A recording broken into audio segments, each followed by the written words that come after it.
Hello, welcome to Foreign Entanglements. I'm Matt Duss, a policy analyst at the Center for American Progress.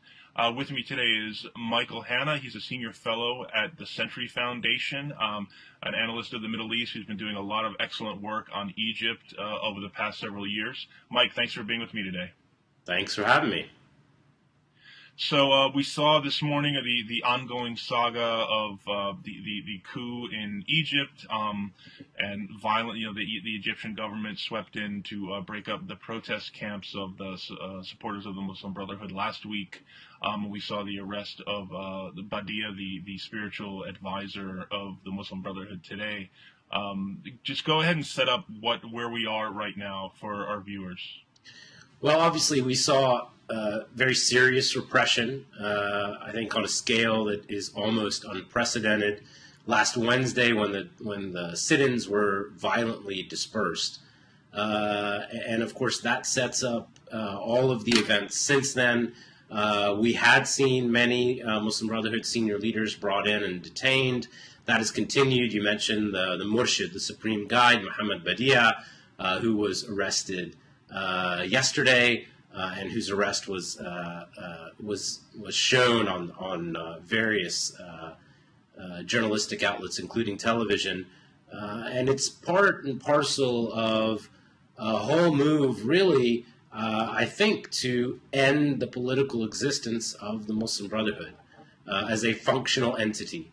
There's talk of dissolving the Muslim Brotherhood, and of course, if we go back to the post-Mubarak period, the Muslim Brotherhood established a political wing, the Freedom and Justice Party, and it's unclear where the FJP will fit into the future, but it seems clear that the authorities at the moment seem intent on dissolving the Muslim Brotherhood, which is the social movement from which the FJP sprang.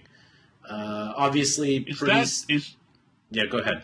Sorry, go ahead. I mean, is that remotely plausible? And just ending the Muslim Brotherhood, considering how long its history is, how deeply entrenched it is, even if it's not a majority movement, it still seems a fairly well organized and entrenched movement that has the support of some pretty significant number of Egyptians. Yeah, it has a resilient base. I mean, I think at times people exaggerated how dominant and ascendant political Islam was in Egypt, and I think at the moment, the majority has majority backing. I mean, it's hard to gauge, but I think that's an accurate reading. That being said, the Islamists have a very resilient and even more so committed core now, and trying to end the political existence of a movement that has, I don't know, even 15%, maybe 25% of political allegiance. That's a very repressive and destabilizing action, and something that I think will lead the country to ruin. I just don't think it's possible without very serious, large-scale, persistent repression. I think what Algeria tells us in some ways, and I hate to jump ahead, but repression can work at some level, but the costs are massive. And the possibility for stabilization is scant. And so military means, violence, detention, attacking the logistical and networks of organizations, all that can have a very real impact on the ability of the Brotherhood to function. But it will also, I think, run real risks of fragmenting the organization, pushing fellow travelers who are less committed, perhaps, to the democratic process to militancy and radicalization. And so the costs of going down this path are really steep. And the question for me at the moment is if there is any way back, or has Egypt really crossed a threshold that now consigns the country to really a really depressing cycle of cyclical violence and repression. Right. I mean, there's 2 points I think that you touched on right there. One is the actions of the military government right now seem just designed to provoke a violent response from the Muslim Brotherhood's activists. Does that sound fair to you? Yes, and of course, even if it's not designed to do so, it will almost inevitably do so. It seems, beyond the realm of imagination to think of a set of circumstances in which Egypt de-escalates after all the blood that has been spilled. And we've seen the beginnings of this. I mean, it's important to note that while the casualties are disproportionate, the use of force has been disproportionate, there have been instances almost from the start of, in the immediate aftermath of Morsi's ouster, of the use of violence by Morsi supporters. There are some Morsi supporters that have used arms. We've seen attacks, particularly in the Sinai, but elsewhere in the country, on police. We've seen attacks on civilians. We've seen attacks on based on sectarian animus, so attacks on Christians and Christian institutions, which isn't to create an equivalence, because it's not. The use of force has been disproportionate, and the casualties have been disproportionate.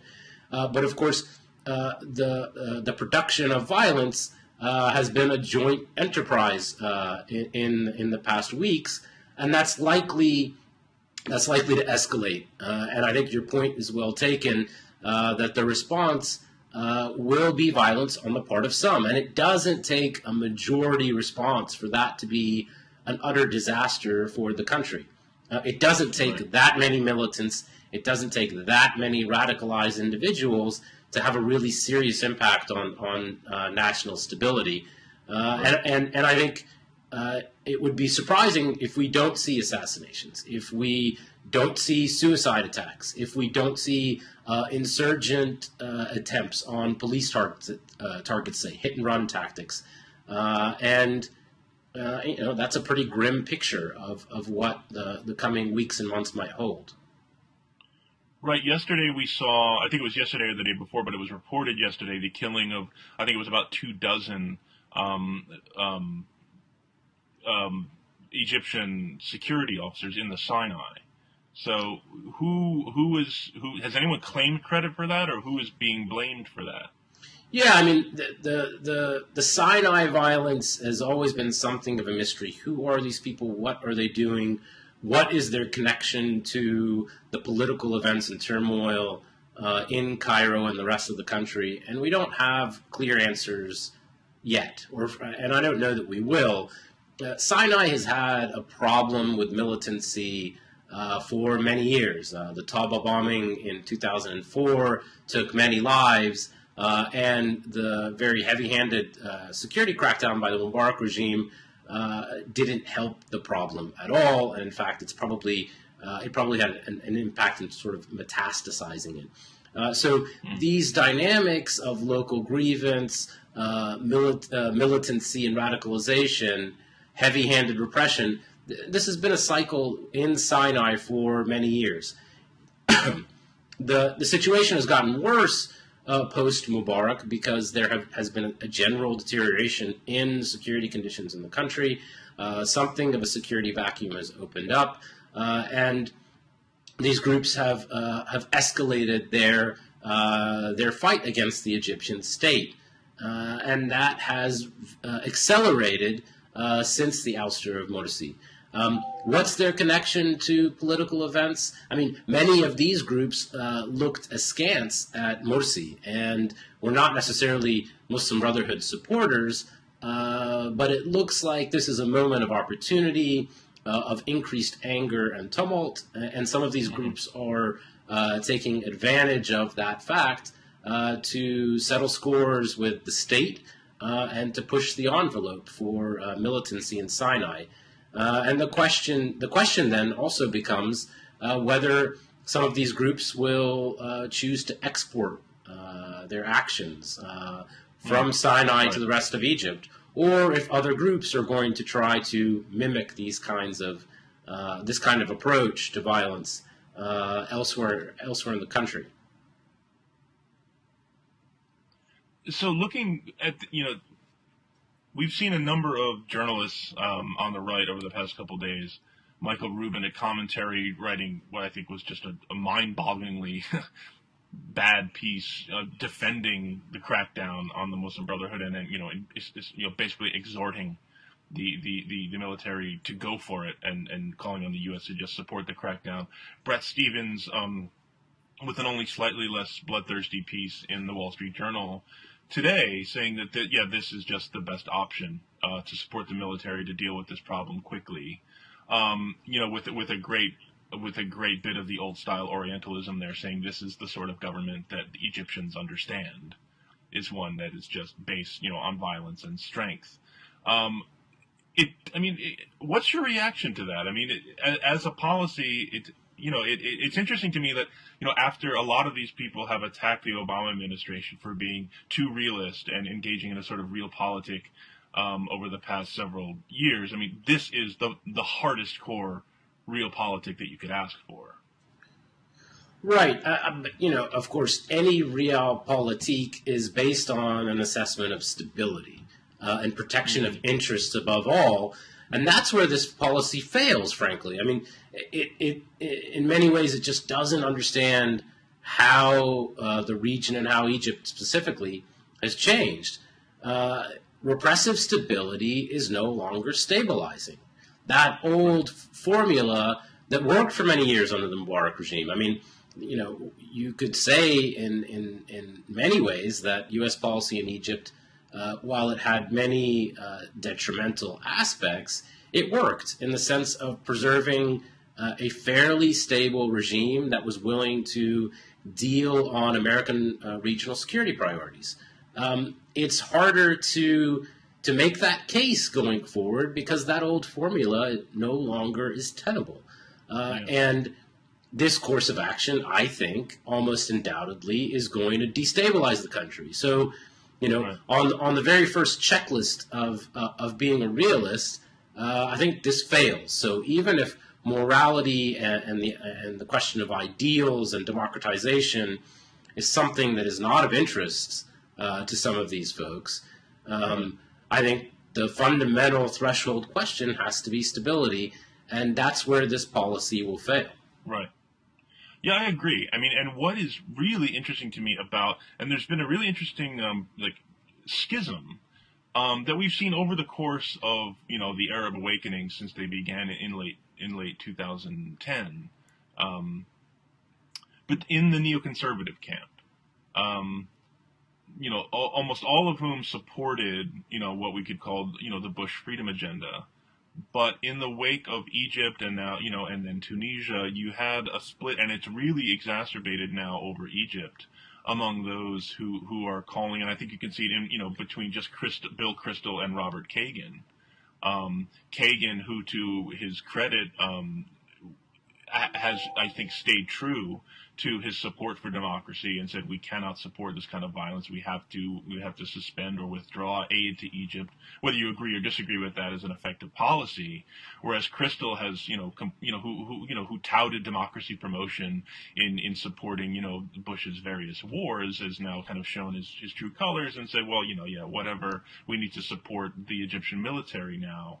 But it seems for a lot of these, for people supporting, especially on the right, supporting this crackdown, as you said, repressive stability is no longer a real kind of stability. I mean, one of the central insights of Bush's post 9/11 foreign policy, one that I happen to agree with, even though I think, the way he put this into practice was ill-advised, was this understanding that supporting authoritarian governments, who provided security, was in the end a short-sighted policy that would blow back upon us. And people who are supporting this crackdown now seem to have completely thrown that analysis by the wayside.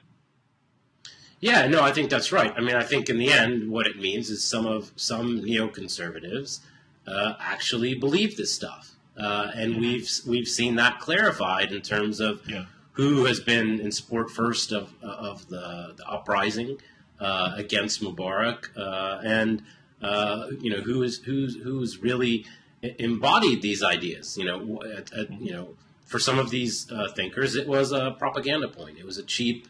It was a way to score cheap points, and I think you see a great deal of disarray, and frankly, it's not just on the right. I mean, there's nothing coherent in terms of left-right in Right. terms of how one defines responses to the Arab uprisings. And it's part of, and there's a great deal of drift there, and the divisions are within the parties and across party lines, and so you see a really diffuse and divergent set of reactions that's not necessarily defined first and foremost by party affiliation. It's a tumultuous time, and we haven't seen concerted, coherent responses by either side of the political divide. I think it's part of the reason why there hasn't been that much, frankly, criticism of the Obama administration. There's been some, but it didn't figure into to the Obama-Romney campaign in any real sense. And I think a great deal of that has to do with the fact that, particularly looking from the point of view of the Republican Party, they didn't have a real perch from which to attack the administration because they weren't agreed on these issues themselves. A great deal of disarray. Right.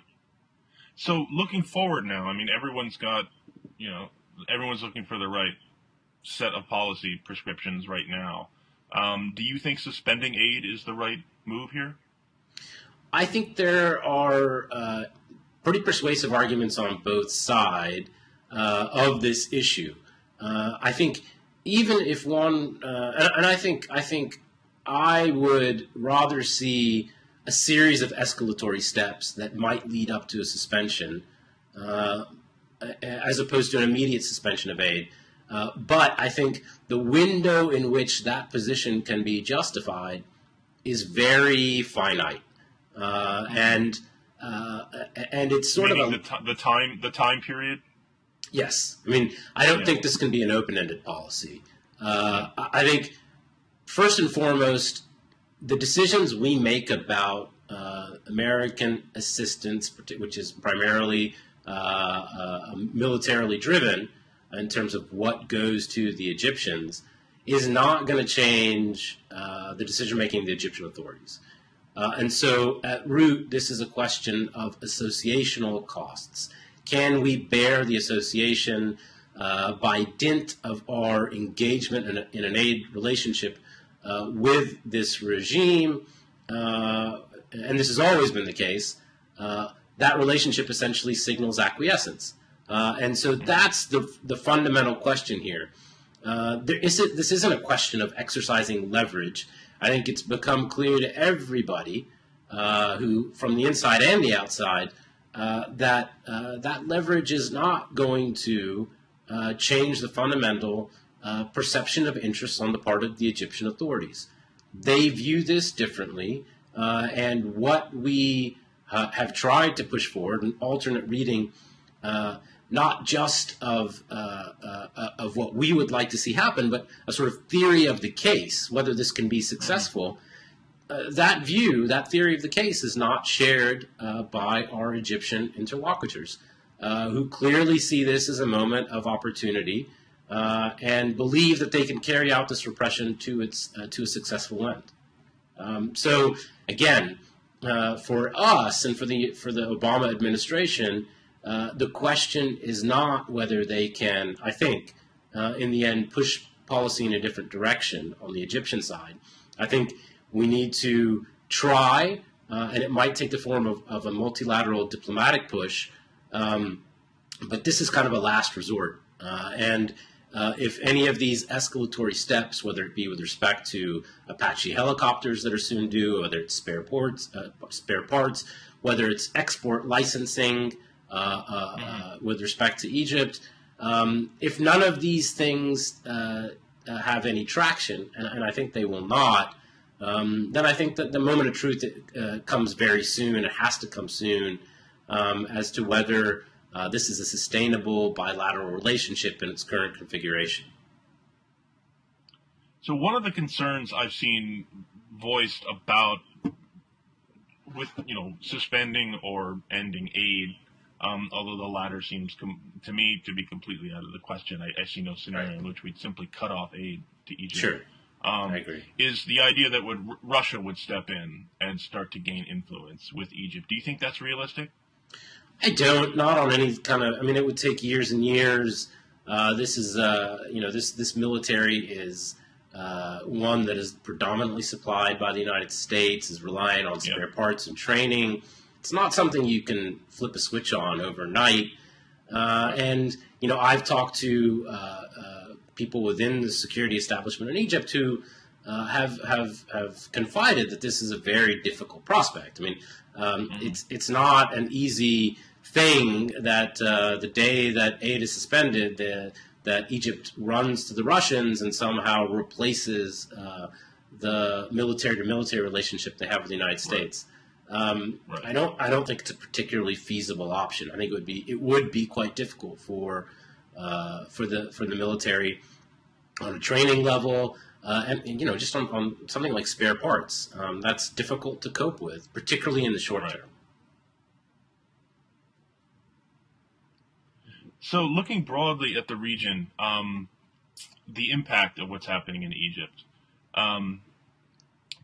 One is Bobby Ghosh, the editor at Time magazine, wrote a piece yesterday, which you may have seen, arguing that Egypt is just not as central to the region as it once was. So sort of downplaying, the kind of the sense that many had as the Arab uprisings were really getting going, that as goes Egypt, so goes the region, or the Arab world, or whichever term you would like to use. What did you think of that argument? Well, I mean, it's obvious that Egypt isn't as central as it was, but that's not to say that it isn't important. I mean, Egypt filled such a dominant role in the 50s and 60s during the Nasser era, when not only was it dominant in the political sphere, but also the cultural sphere, whether it be music and television. When Egyptian radio, Sot al-Ummah, dominated. Everybody would tune in to the same radio shows. When cultural icons like Kulthum or Abd al-Halim Hafiz were on the radio, they weren't just being listened to in Cairo, they were being listened to from Morocco all the way to the Levant, through the Gulf. Those days are over, but that's not to say that Egypt still doesn't play a disproportionate role in terms of setting the agenda for regional dynamics. We saw in the immediate aftermath of Morsi's ouster in early July, we saw ripple effects in Libya and Tunisia, and a successful or an unsuccessful transition in Egypt is going to have very profound implications for the rest of the region, not the least of which is the outside intervention that's going to be played there. So, I think we don't have to have an Egypt filling the role of the Nasser era to still recognize that Egypt is, by the sheer fact of its numbers, the largest Arab country in the Arab world, and still an important producer of ideas. Still a very central player in how this moment in Arab history unfolds. So just to shift gears a bit, I mean, going back to what you were saying earlier about, as a result of the violence, certain Muslim Brotherhood supporters, fellow travelers, possibly adopting violence. It seems to me that over the past decade and more, you've had this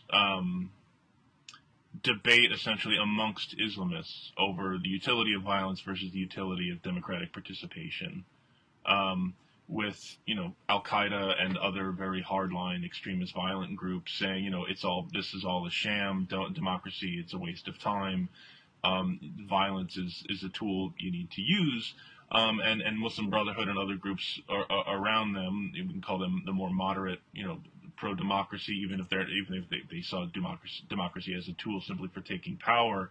I think that's debatable, but it seems that the Egyptian military has, in the view of a lot of people, essentially resolved that argument in favor of al-Qaeda. Do you think that's fair to say? Not totally. I think it's a more complicated picture than that. And I mean, let me just clarify. I mean, in terms of a lot of people who are kind of watching and interested in this debate, I think you could see how they might watch what happened in Egypt and say, okay, well, Zawahiri is right. Well, I mean, look, I think there are going to be some very complicated ramifications of what has happened over the past 2+ years in Egypt. Clearly, there are going to be some rejectionists who are going to see this as a I told you so moment, that the rejection of democratic and participatory politics was all along the right move, that this was an un-Islamic venture. Clearly, there are going to be factions who are going to push that argument forward, and they will have a receptive audience among some. We are going to see greater militancy and radicalization in Egypt. That being said, there are also going to be different lessons drawn, and I think the further we get away from the most intense periods of repression, this alternate reaction will take further root, and that is to look at the failings of the Morsi government, the ways in which they precipitated their own downfall.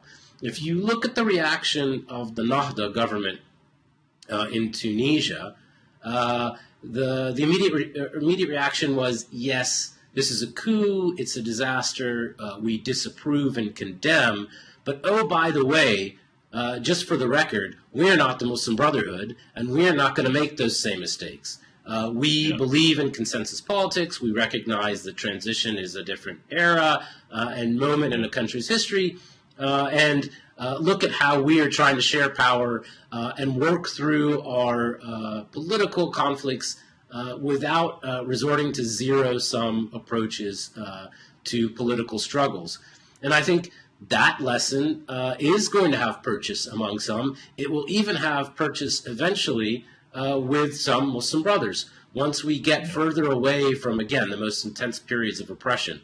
And so, I do imagine that we will have some lively debates because just objectively, there's no way to defend the short and very unhappy tenure of Mohamed Morsi as president of Egypt, which isn't to say that he's responsible for all the ills of that period. I mean, he inherited a very difficult situation.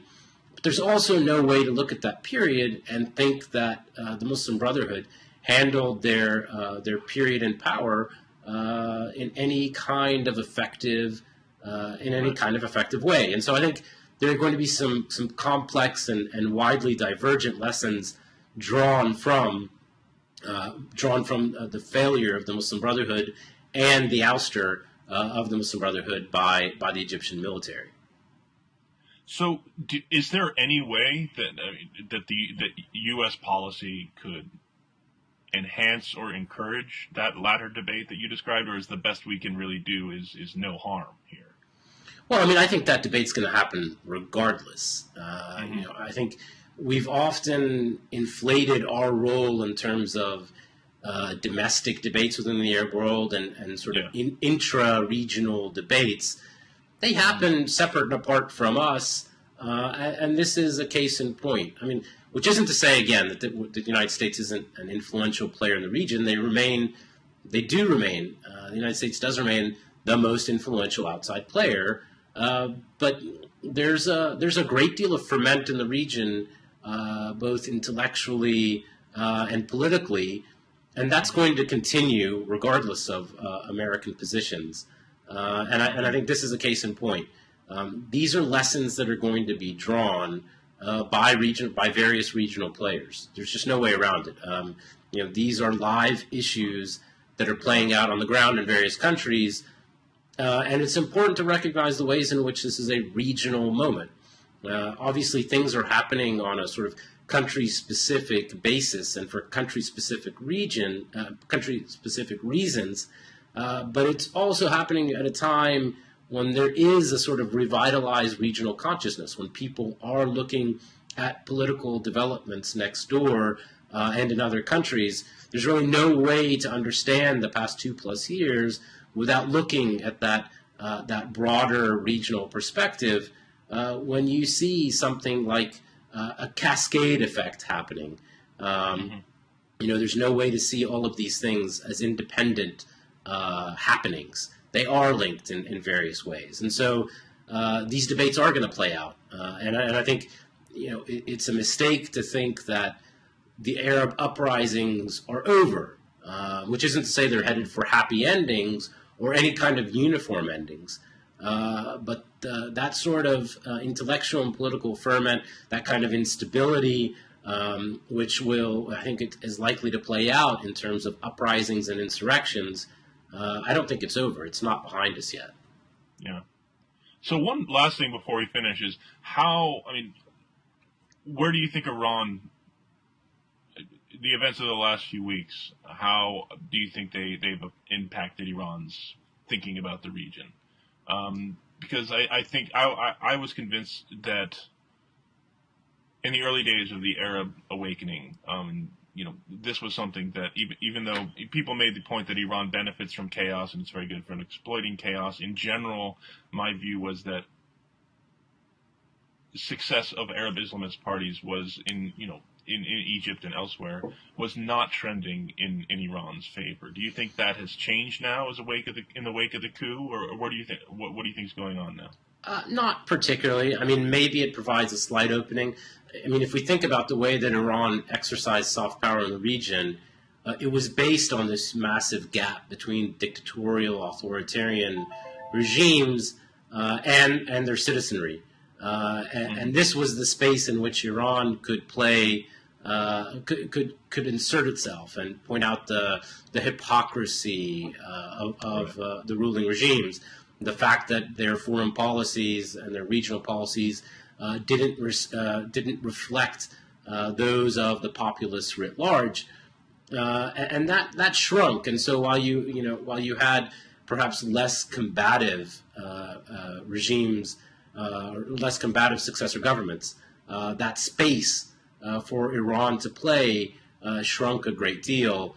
I think since then, the other obvious event that has had a limiting effect on the Iranian position is the Syrian civil war, which has been a disaster for Iranian interests and has created a very tangible and real sectarian divide that has again become a very serious barrier to Iran having real traction in the Sunni Arab world.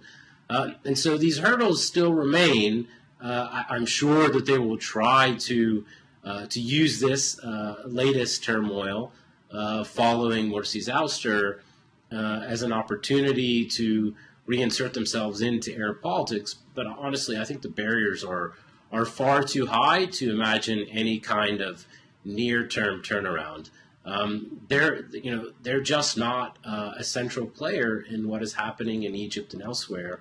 And to the extent they have been an important player in Syria, it's been one that has poisoned their relations with the majority of Arabs in the region, and that's not a legacy that's going to be overcome anytime soon. All right. Well, thanks so much, Mike. Thanks for taking the time. Sure. Thanks. I appreciate it. Let's get back together and check in a little while and do this again. All right. Thanks a lot. Sure. Thank you.